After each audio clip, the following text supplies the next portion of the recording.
Seja muito bem-vindo aqui ao canal, eu sou Adalto Azevedo. É um prazer ter você aqui assistindo esse vídeo. Eu quero compartilhar com você uma palavra que Deus tem colocado em meu coração, que se encontra no Evangelho de Marcos, capítulo 14, versículo 32 a seguir, que diz assim: Foram a um lugar chamado Getsêmani, e Jesus disse aos seus discípulos: Assentai-vos aqui enquanto eu oro. Ele levou consigo Pedro, Tiago e João, e começou a ter pavor e a angustiar-se. Ele lhes disse: A minha alma está profundamente triste até a morte. Ficai aqui e vigiai. Tendo ido um pouco mais adiante, prostrou-se em terra e orava para que, se fosse possível, fosse passada dele aquela hora. Dizia: Abba, Pai, todas as coisas te são possíveis. Afasta de mim esse cálice. Não seja, porém, o que eu quero, mas sim o que tu queres. Jesus, por diversas ocasiões, ele já havia estado nesse lugar com seus discípulos, conforme nos relata o apóstolo João no seu evangelho. Mas nessa ocasião aqui, ela é específica, porque o Getsêmani, nesse dia, se transforma para Jesus no lugar da decisão. Aqui Jesus encontrava-se com a sua alma prensada nas suas emoções, nos seus sentimentos e diante de tudo que estava diante dele. Jesus sabia de uma coisa: ele precisava sair daquele lugar com uma decisão. Ele precisava sair dali decidido, mediante aquela prensa que a sua alma estava sofrendo. A palavra Getsemane significa isso, para nossa tradução, é prensa de óleo, aquilo que prensa. E Jesus estava com a sua alma sendo prensada naquele momento, sabe? Jesus, ele não apenas tinha essa convicção, mas ele sabia também de que, para que fosse solucionado aquela circunstância que ele estava vivendo, era necessário que ele viesse tomar uma decisão. E essa decisão dependia apenas dele. Não dependia dos seus discípulos, não dependia das pessoas ao seu redor. Ele não podia contar com ninguém, era apenas ele. Era ele quem tinha que se decidir, mediante aquele lugar onde a sua alma estava sendo prensada nas suas emoções, nos seus sentimentos. Jesus, em meio daquela angústia, em meio àquele pavor que ele está sentindo, ele precisa se decidir, ele precisa resolver essas questões de sofrimento, de angústia, de pavor que ele está tendo sobre a sua alma, que a sua alma está sendo pressionada, sendo prensada, né? A sua alma se transforma num verdadeiro Getsemane, mas ele não podia contar com a ajuda de ninguém, dependia somente dele. Por isso que ele chama os seus discípulos e diz assim: assentai-vos aqui que eu vou orar. Talvez era um momento em que ele precisasse de uma oração de intercessão. Parece até esquisito a gente falar isso, que Jesus precisava de oração. Mas o lado humano dele aqui estava carente. Mas como ele sabia, estava convicto de que só dependia dele, era uma situação que ele não podia contar com ninguém. Era ele quem tinha que resolver. Ele então fala aos seus discípulos: assentai-vos aqui, porque eu vou orar. Sabe, existem muitos momentos na nossa vida em que a nossa alma se encontra no verdadeiro Getsemane. Ela está sendo verdadeiramente prensada nas emoções, nos nossos sentimentos, e feridas foram causadas, dores nós estamos sentindo, mas é preciso que, nesse momento, nós precisamos tomar uma decisão, resolver essas questões dessa prensa na alma, para que você possamos sair desse lugar com liberdade, resolvido. É o que Jesus precisava fazer aqui no Getsemane. Jesus, ele não podia seguir avante no seu propósito, na chamada do Pai para ele, na sua missão, sem antes resolver essa questão da prensa da sua alma, dos seus sentimentos de pavor, de angústia e de medo. Ele tinha que resolver isso ali. E só dependia dele para que isso fosse solucionado.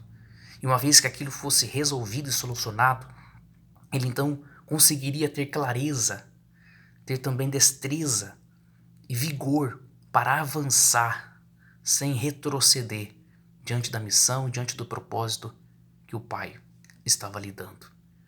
E Nós precisamos também aprender com isso. Talvez eu estou aqui falando com pessoas que carregam na sua alma uma verdadeira prensa, um Getsemane, a sua alma está vivenciando. Talvez de acontecimentos do passado, onde pessoas te feriram, injustamente te magoaram, te traíram, e quem sabe você carrega um ódio, um ressentimento, uma mágoa, e você não consegue perdoar, liberar o perdão. Ou talvez é aquela pessoa que lá no passado caiu, tropeçou na fé, Deus já te perdoou, mas você não consegue se perdoar, você se carrega sobre si uma culpa, você se automutila com essa culpa, sabe? Tudo isso são cenários de momentos onde a nossa alma vivencia um Getsemane, ela está sendo prensada nas nossas emoções, sentimentos e das nossas feridas. Mas entenda, é necessário que você venha se decidir e venha resolver e solucionar essas questões que encontram-se dentro de você.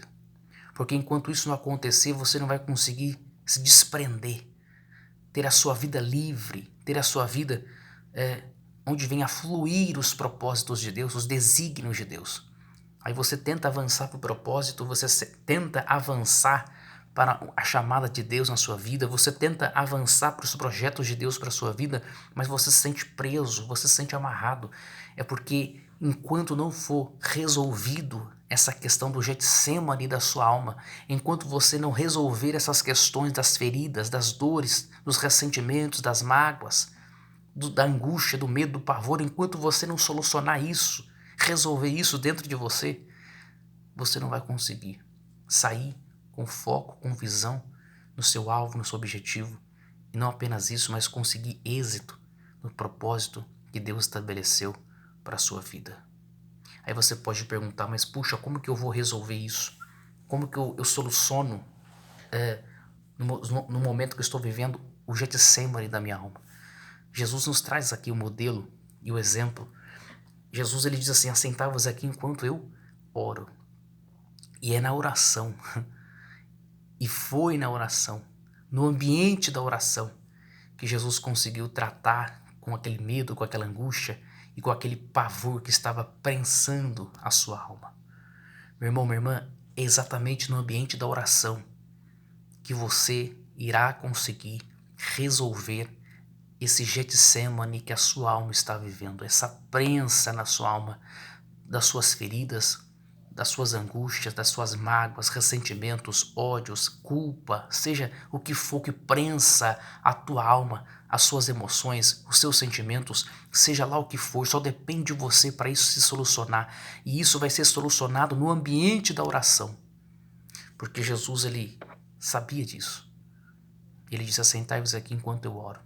Depende somente de mim, e é na oração que eu vou conseguir resolver essa questão do Getsemane da minha alma. Isso é lindo. E ele vai dizer também aqui que ele chama mais adiante consigo a Pedro, Tiago e João, que eram os discípulos mais próximos dele, mais chegados. E a esse, Jesus ele desabafa, ele se abre. A esses três, Jesus ele diz, a minha alma está profundamente triste até a morte. Ele revela o que estava acontecendo dentro dele. Jesus nos ensina aqui duas coisas, duas lições maravilhosas com esse desabafo aos seus discípulos. A primeira é que ele, sendo o Deus encarnado, sendo o líder dos líderes, sendo o mestre dos mestres, ele não teve aqui medo, ele não teve preocupação e não teve nenhum problema em se abrir aos seus discípulos, amigos, e revelar a eles a sua fraqueza. Eu estou com medo, eu estou com angústia, eu estou com temor até a morte. Jesus ele não tem medo, nem receio de expor ali no seu lado humano, nos seus sentimentos de limitações, de fraquezas, onde ele estava à mercê daqueles sentimentos. Ele não tem medo de revelar o seu lado humano, mesmo sendo o próprio Deus em carne, mas ele não tem receio. Ele não se preocupa com o que hão de pensar a respeito dele. Sabe, nós vivemos um tempo onde talvez a questão da religião tem trazido na mentalidade dos cristãos, da liderança da igreja, como se se um líder, um pastor, um obreiro, ele se revela fraco, se revela dizendo assim, puxa, eu não estou bem, eu estou sentindo isso, eu estou passando por isso, uma vez que ele revela isso, gera escândalo, queima a sua imagem. Não, eu não posso fazer isso porque eu tenho que me mostrar como um homem forte, eu tenho que me mostrar como uma mulher forte, como se fossem super-heróis, super-heroínas, né? Que não tem fraqueza, que não tem momentos de limitações, sabe? Essa mentalidade errônea. Jesus nos ensina que ele mesmo, sendo o líder dos líderes, naquele momento de fraqueza, ele se revela dizendo, a minha alma está angustiada, estou com medo, estou com pavor até a minha morte. E a segunda lição que Jesus nos traz aqui é magnífica também, porque ali os discípulos representavam a igreja. E ele nos traz aqui a lição e o modelo de como que a igreja, o corpo de Cristo, ela tem que viver. Nós temos que viver assim, de poder compartilhar os nossos sentimentos uns para com os outros. A verdadeira igreja é aquela que é um só corpo, um só espírito, um só Deus, um só Senhor, um só pensamento, um só sentimento. A verdadeira igreja é essa, onde um ou outro sente a necessidade de compartilhar com outras o que está passando, os seus sentimentos. Eu estou fraco, eu estou debilitado, eu estou angustiado, sabe? E não ter temores em se revelar, em se desabafar uns aos outros. Mas nós vivemos um cenário onde a igreja, se dependendo da pessoa desabafar o que ela está sentindo, o que ela está passando, o outro se escandaliza e sai contando para meio mundo. Mas como que pode isso estar acontecendo? Aquela mulher de Deus, aquele homem de Deus que está sentindo isso, ele está sentindo aquilo. Como que pode? Sabe? Irmãos, nós somos seres humanos. Entenda isso. Nós não somos super-heróis, super-crentes, isso não existe. Jesus nos traz aqui esse modelo, esse exemplo com a sua própria pessoa. E ele nos traz ainda o ensino de que a igreja ela deve viver nesse elo de unidade e de amor. Aqui os discípulos não podiam fazer nada por Jesus, mas eles poderiam ouvir o que Jesus queria colocar para fora. Muitas vezes não é que está ao meu alcance, por não estar ao meu alcance, o te ajudar em solucionar o teu problema, que eu não posso te ajudar de uma outra forma. A forma de ouvir, simplesmente ficar calado e ouvir. Porque quando nós desabafamos, colocamos para fora o que nós estamos sentindo aqui dentro com uma pessoa amiga, com um irmão em Cristo, sabe? Isso já ajuda demais a gente conseguir caminhar e adentrar no ambiente da oração e sairmos dali solucionados com esse Getsêmani da nossa alma e avançarmos com clareza para o propósito de Deus, para aquilo que Deus colocou diante de nós e nos chama. Isso aqui é magnífico. E na oração Jesus ele revela o principal motivo e intenção, ou melhor, o principal motivo e causa aqui do seu pavor, da sua angústia que ele estava sentindo. O porquê que ele estava angustiado? Por que ele estava sentindo pavor? Ele vai dizer, Pai, todas as coisas são possíveis, afasta de mim esse cálice. Jesus, ele sabia que esperava a ele o cálice que o Pai tinha preparado. E esse cálice Jesus não queria beber. Por isso ele sente angústia, pavor e medo aqui no Getsêmani. A sua alma é prensada com esse sentimento de medo, de angústia. E ele aqui então ora, Pai. É lindo que Jesus ele não ora soberano Deus, todo-poderoso, altíssimo, não, ele ora Pai, que traduzido na nossa linguagem é papaizinho, papai. Ele se mostra aqui como aquele filho que está como se estivesse indefeso, como se estivesse à mercê de uma circunstância ruim e pede o colo do pai, ele pede o amparo do pai, ele clama pelo socorro e o amparo do seu pai. Ele diz, Pai, tudo te é possível, todas as coisas te são possíveis. E ele sabia disso, então ele ora, se for possível, afasta de mim esse cálice. Quem sabe Jesus pensava consigo quando Abraão estava no Monte Moriá, que era o monte da decisão da sua vida, onde ele estava ali oferecendo o seu filho Isaque, naquele monte, ou melhor, naquele altar, e antes mesmo de ele descer com um cutelo para imolar o seu filho, a voz brada do anjo diz, não precisa fazer isso, e quando ele olha do lado, ele já vê ali a provisão de Deus, um cordeiro para ser sacrificado no lugar do seu filho Isaque.